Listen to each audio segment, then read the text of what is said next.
है आप सभी का एक और नई बेहतरीन वीडियो के अंदर। मैं हूं पुनीत जहांगीर। आज मैं आपके लिए बहुत ही बढ़िया कार लेके आया हूं जो कि इंडिया की मिडिल क्लास फैमिली को बहुत ज़्यादा पसंद है, जो कि 1999 के अंदर लॉन्च हुई थी। उसके मैं दो वर्जन आप सभी के साथ लेके आया हूँ। एक तो है अपने पास वैगनआर 2006 वेरिएंट जो कि LXi है, और दूसरा अपने पास है वैगनआर 2008 वेरिएंट जो कि VXi टॉप मॉडल आता है। उस टाइम पे 3 वेरिएंट आते थे हर गाड़ी के, LX, LXi और VXi। ये है अपना मिडल वेरिएंट और ये अपना टॉप वेरिएंट उस टाइम का। तो आज इन दोनों के अंदर क्या क्या डिफरेंसेस आते हैं वो देखेंगे कि 2006 में क्या चीज़ आई थी और 2008 में जो फेसलिफ्ट आया था उसमें क्या डिफरेंस है। ये जनरेशन फर्स्ट है और ये अपनी जनरेशन सेकंड है। इसके बाद में 2 जनरेशन और आ चुकी है, जिसमें से फोर्थ अभी हाल फिलहाल में मार्केट में चल भी रही है। उसकी अब मोस्ट प्रोबेबली जल्दी एक और अपडेट आ जाएगी। बहुत ही ज़्यादा बिकने वाली गाड़ी है इंडिया की और काफ़ी मतलब बहुत बढ़िया नंबर्स में आज भी बिक रही है। जब से लॉन्च हुई है तो लोगों को बहुत ज़्यादा पसंद आई, क्योंकि इसके अंदर जो अपन को हेडरूम है और जो इसकी ग्राउंड क्लियरेंस है और एक अपन को इसके अंदर एक स्टांस मिलता है कि अपन किसी ऊंची गाड़ी में बैठे हैं, इसलिए ये बहुत ज़्यादा फेमस हुई थी कार। वेरिएंट तो ये 2006 है, बट ये जब से लॉन्च हुई थी तब से यही वेरिएंट 2006 के अंदर आता था। तो फ्रंट के अंदर LXi वेरिएंट के अंदर यहाँ पर हेलोजन सेटअप आता था, जो इंडिकेटर वगैरह सब कुछ हेलोजन था। LED तो दे ही नहीं सकते थे, आज भी नहीं आता खैर वो। और इसके बाद में फ्रंट के अंदर एक क्रोम की स्ट्रिप देखने को मिलती थी और बीच में मारुति का लोगो जो कि सुजुकी का आता था उस टाइम पे।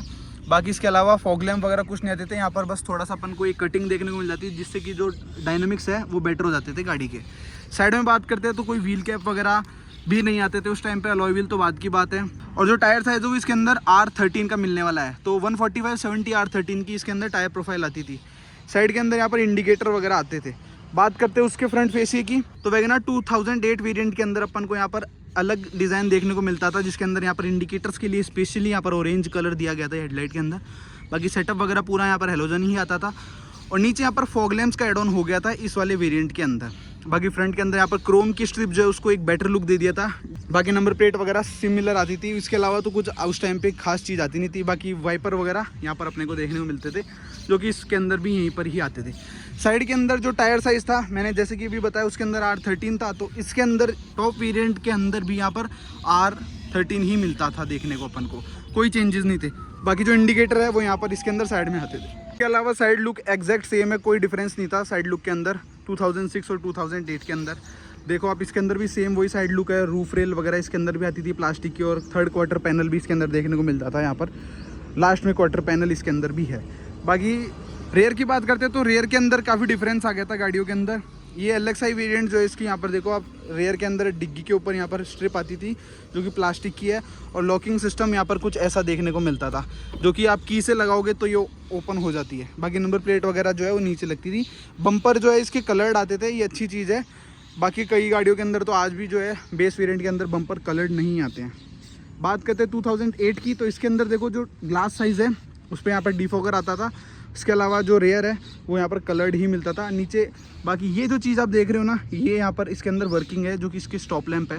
ऊपर वाले के साथ साथ नीचे वाले भी इसके अंदर वर्क करते हैं। बाकी जो टेल लाइट्स है वो यहाँ पर हेलोजन ही आती थी। इसके अलावा गाड़ी के अंदर जो लॉकिंग सिस्टम है वो चेंज हो गया था। यहाँ पर इस साइड की से अपन ओपन कर सकते थे, और यहाँ पर नंबर प्लेट की प्लेसमेंट है। अगर तो फ्यूल टैंक कैपेसिटी तो दोनों गाड़ियों के अंदर सेम थी, कुछ ज़्यादा चेंजेस वगैरह नहीं आए थे गाड़ियों के अंदर। बात करते हैं इंजन की, तो उस टाइम पे इसके अंदर 1.1 लीटर का यहाँ पर 16 वॉल्व इंजन है, तो इंजन के अंदर ज़्यादा कुछ चेंजेस नहीं आए थे वैसे तो। बट बाकी इंजन दिखाने से पहले मैं की दिखाता हूँ, तो कुछ ऐसी की देखने को मिलती थी। ये 2006 वेरिएंट की है, बेसिक की, जिसके अंदर रिमोट वगैरह नहीं आते थे। और जो अपनी ये 2008 वेरिएंट है उसकी कुछ ऐसी की देखने को मिल जाती है, जिसके अंदर रिमोट कंट्रोल यहाँ पर सेंटर लॉकिंग भी देखने को मिलती थी। सेंटर लॉकिंग इसके अंदर भी आती है, बस रिमोट नहीं आता था इसके अंदर। इंजन की बात करते हैं तो यहाँ पर मारुति का 16 वॉल्व वाला इंजन आता था उस टाइम पे। 1200 सीसी का ये इंजन था, और इसके अंदर भी सेम इंजन आया था। ज़्यादा कुछ अपग्रेड नहीं किए थे, बस इसको रिफाइन कर दिया गया था। इंजन बहुत लाजवाब है दोनों गाड़ियों के, और आज भी बिना दिक्कत जो है दोनों गाड़ियाँ सड़कों पे बढ़िया तोड़ रही है, कोई दिक्कत नहीं आई है। इसीलिए देखो 2006 रजिस्ट्रेशन भी है, अगले साल एक्सपायर होगी, और ये 2008 रजिस्ट्रेशन जो है 2028 के अंदर एक्सपायर हो जाएगी। दोनों ही जो है 5 ईयर एक्सटेंडेड के साथ में यहाँ पर चल रही है, तो आप समझ सकते हो कि कोई दिक्कत ही नहीं है गाड़ियों के अंदर। इंजन इसके अंदर जो है यहाँ पर 4 सिलेंडर ही आता है। देखो आप कुछ ऐसा इसके अंदर हुड रहता है। बाकी इसके इंजन की बात करते हैं तो ये भी यहाँ पर 4 सिलेंडर ही है, बस इसके अंदर ये थोड़ा ऑयल वगैरह जो गिरा हुआ है इस कारण से ये थोड़ी गंदी हो रही है। बाकी ओवर द टाइम चीज़ें तो गंदी होती ही है, और 20 साल होने को आए इंजन को ऑलमोस्ट, तो ये चीज़ें तो देखो एक्सेप्ट करनी पड़ती है। ये बस थोड़ा साफ इसलिए क्योंकि ये अभी अभी किसी ने एक परचेज़ करी है, तो वो उस टाइम पे उन्होंने मेंटेन करने के लिए एक बार को वॉश करवा लिया इंजन पे। टाइम के हिसाब से देखो मिड वेरिएंट था, तो इसके अंदर सेंटर लॉकिंग तो आती थी, तो की से यहाँ पर अपन को ओपन करना पड़ता था। बाकी यहाँ बात करते हैं तो यहाँ पर LXi वेरिएंट के अंदर कोई भी पावर विंडो वगैरह नहीं आती थी। बेसिक सा इंटीरियर था हार्ड प्लास्टिक का। यहाँ पर एक थोड़ा सा कपड़ा लगा के दिया गया था जो कि ओवर द टाइम बहुत ज़्यादा डल पड़ चुका है और ये फट जाएगा, इसके हल्का सा भी कुछ होता है तो डैमेज वगैरह। इंटीरियर भी काफ़ी ज़्यादा बढ़िया आता था वैसे तो मिडिल क्लास आदमी के लिए। AC वगैरह आ गया था इस वेरिएंट के अंदर LXi के अंदर, तो ये बढ़िया चीज़ थी। बाकी AC वेंट 2 देखने को मिल जाते हैं। मीटर की बात करते हैं तो यहाँ पर ऐसा कुछ मीटर देखने को मिल जाता है, इसके अंदर बेसिक टेम्परेचर वगैरह और यहाँ पर अपने पास फ्यूल इंडिकेटर मिलता था। 180 तक की मार्किंग है। बीच में जो डिस्प्ले देख रहे हो ये इससे ऑपरेट होती है और ट्रिप वगैरह ओडोमीटर बताती है। स्टीयरिंग व्हील कुछ ऐसा देखने को मिल जाता है जो काफ़ी ज़्यादा बेसिक है और हॉर्न वगैरह ये कंपनी फिटेड है आज भी, तो बेसिक काफ़ी ज़्यादा बेसिक हॉर्न वगैरह आता है। और उस टाइम पे चीज़ों की इतनी डिमांड भी नहीं थी इन सब चीज़ों की। बात करते हैं यहाँ पर तो स्पेसिंग भरपूर थी। यहाँ पर देखो ग्लव बॉक्स की स्पेसिंग, यहाँ स्पेसिंग है, यहाँ पे भी आती है। इसके अलावा यहाँ पर कप होल्डर की स्पेसिंग है, इधर नीचे स्पेसिंग वगैरह दी गई है, यहाँ पर स्पेस है। उधर साइड में मैगजीन वगैरह की अपन रख सकते हैं, बोतल वगैरह तो मुश्किल है डालना, नॉर्मल कागज़ वगैरह रख सकते हैं। तो स्पेस की भरपूर इसके अंदर कोई कमी नहीं थी। इसके अलावा यहाँ पर ऊपर पास बेसिक वाला यहाँ पर IRVM देखने को मिल जाता है और ये जो हेलोजन इसके अंदर यहाँ पर ये चीज़ें आती थी जो थोड़ी बहुत टाइम के साथ में अब ढीली पड़ चुकी है। बाकी अपने पास टिकट होल्डर के साथ में बेसिक मैगजीन। बाकी बात करते हैं 2008 वेरिएंट की, तो इसके अंदर यहाँ पर अपने पास देखो पावर विंडो देखने को मिल जाती है फ्रंट के अंदर, तो ये 2 कंट्रोल है फ्रंट की 2 पावर विंडो के। इसके अलावा बाकी सारा जो डिज़ाइन है ना गेट का वो तो एग्जैक्ट सेम है जो उसके अंदर आता है। तो इंटीरियर जो है वो काफ़ी ज़्यादा अपडेट के साथ में कुछ ऐसा हो गया था जिसके अंदर यहाँ पर AC वेंट्स जो है वो थोड़े बेटर हो गए थे, यहाँ पर एयर सर्कुलेशन वगैरह और ये जो मोड से डिफरेंट इसके अंदर डिफॉगर्स वगैरह के वो आ गए थे। तो 2 AC वेंट्स के साथ में यहाँ पर नीचे डिफॉगर का बटन भी दिया गया था अलग से।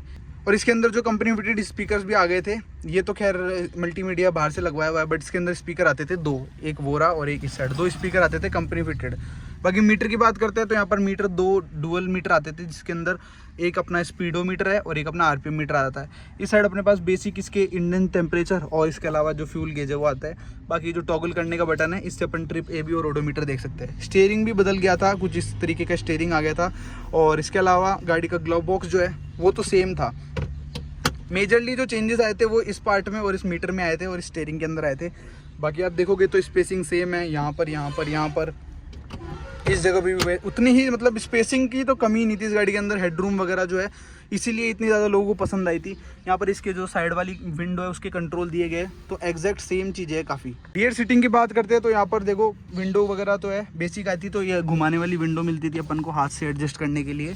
इसके अलावा सीटिंग जो है इसमें कैप्टन सीट्स कह सकते हो एक तरीके से, क्योंकि 2 अलग अलग सीट्स दी गई थी बीच के अंदर। यहाँ पर मतलब एक सिंगल सीट नहीं थी, तो ये इस वेरिएंट के अंदर क्या है काफ़ी बढ़िया चीज़ है कि आपको एक अलग अलग बंदों के लिए अलग से सीट मिलती थी, तो अलग थोड़े एक प्रीमियमनेस मिल जाती थी उस तरीके से। बाकी यहाँ पर अपने पास मैगजीन होल्डर वगैरह ये तो इसके अंदर जो है एज अ एक्सेसरी लगा हुआ है सीट कवर के हिसाब से। बाकी बीच में छोटा सा हम्प था, ऐसे कुछ खास चीज़ नहीं थी। बाकी इस वाले वेरिएंट के अंदर यहाँ पर अपने को रियर के अंदर तो देखो वो कंट्रोल मिलेंगे नहीं पावर विंडो के पीछे, इसके अंदर नॉर्मल ही आते हैं। इसके अलावा यहाँ पर थोड़ी बहुत स्पेसिंग है और इसका होल्डिंग करने का है। बाकी इसके अंदर जो सीट्स है वो सिंगल पार्टेड आती थी, बिल्कुल उसकी तरह कैप्टन सीट्स टाइप नहीं थी, तो ये थोड़ा कंफर्ट एनहांस कर देती थी क्योंकि उसके अंदर पर्टिकुलरली 2 ही लोग बैठ पाएंगे और इसमें 3 जने आराम से बैठ सकते हैं। इसके अंदर भी थोड़ा बहुत हम्प है, ज़्यादा नहीं है, बट थोड़ा बहुत इसके अंदर भी हम्प देखने को मिल जाता है। तो ऐसा कुछ बूट स्पेस देखने को मिल जाता था 2008 वेरिएंट का, जिसके अंदर जो स्पीकर्स है ये यहाँ पर नहीं आते थे इसके अंदर, यहाँ पर इस टेल गेट पे आते थे, बस उनको अलग से यहाँ पर लगवाया गया है। बाकी इसके अलावा यहाँ पर ये लास्ट के अंदर यहाँ पर लैंप देखने को मिल जाता था, ये बढ़िया चीज़ थी। बाकी डिफॉगर वगैरह के वायर जो देख रहे हो ये सारे डिफॉगर के जो इसके ऊपर आते थे। तो इस 2006 वेरिएंट के अंदर मैंने बताया ये बटन प्रेस करने से ओपन होती थी पहले आपको, ठीक है। तो इसके अंदर या ऐसा कुछ बूट स्पेस देखने को मिल जाता है। ये थोड़ा बड़ा इसलिए लग रहा है क्योंकि उसके अंदर यहाँ पर स्पेसिंग वगैरह जो है स्पीकर ने ले ली थी। बाकी टेल गेट के अंदर यहाँ पर स्पीकर नहीं आते थे, इसके अंदर सिर्फ फ्रंट के अंदर 2 स्पीकर आते थे जो कि फ्रंट में लगे हुए हैं, जो कि आप इसके अंदर देखो 2006 से जो भी ये गाड़ी चला रहे थे उन्होंने अभी तक स्पीकर वगैरह कुछ नहीं डलवाया, तो वो अपग्रेड अब होगा इसके अंदर अगर आप जो लिए हैं वो करवाते हैं तो। बाकी जो स्पीड्स वगैरह है वो यहाँ से कुछ ऐसे हैंडल करके अपन टम्बल कर सकते थे और ये एडजस्ट भी हो जाती है। ये बहुत सही चीज़ लगी मुझे इस वेरिएंट की, स्पेसिफिक इस कार की एक तरीके से कि 2 ही सीट है, बट ये है कि आप आराम से इनको यूज़ कर सकते हो अलग अलग कर करके। इसके अलावा यहाँ पर लैंप वगैरह तो कुछ नहीं है, देखो डिफोगर वगैरह तो कुछ नहीं आएगा, ये हाइड्रोलिक्स जो है ये आते हैं, तो इनसे आराम से आप स्मूथली गाड़ी बंद कर सकते हो। तो ये थी 2008 वैगनआर और 2006 वैगनआर के बीच के डिफरेंसेस। कैसी लगी आपको वीडियो ज़रूर बताना। ये दोनों ही गाड़ियाँ आज के टाइम पे भी बहुत बढ़िया परफॉर्म कर रही है। और आप सोचो ये 2006 वेरिएंट आज भी अगर चल रहा है तो कितना स्मूथ और प्यारा इंजन मारुति पहले बनाती आ रही थी। खैर आज भी उन्हीं के इसीलिए मार्केट में डिमांड इसलिए रहती है क्योंकि रीसेल वैल्यू और आराम से बढ़िया इंजन ये लोग बना देते हैं। तो thank you so much for watching.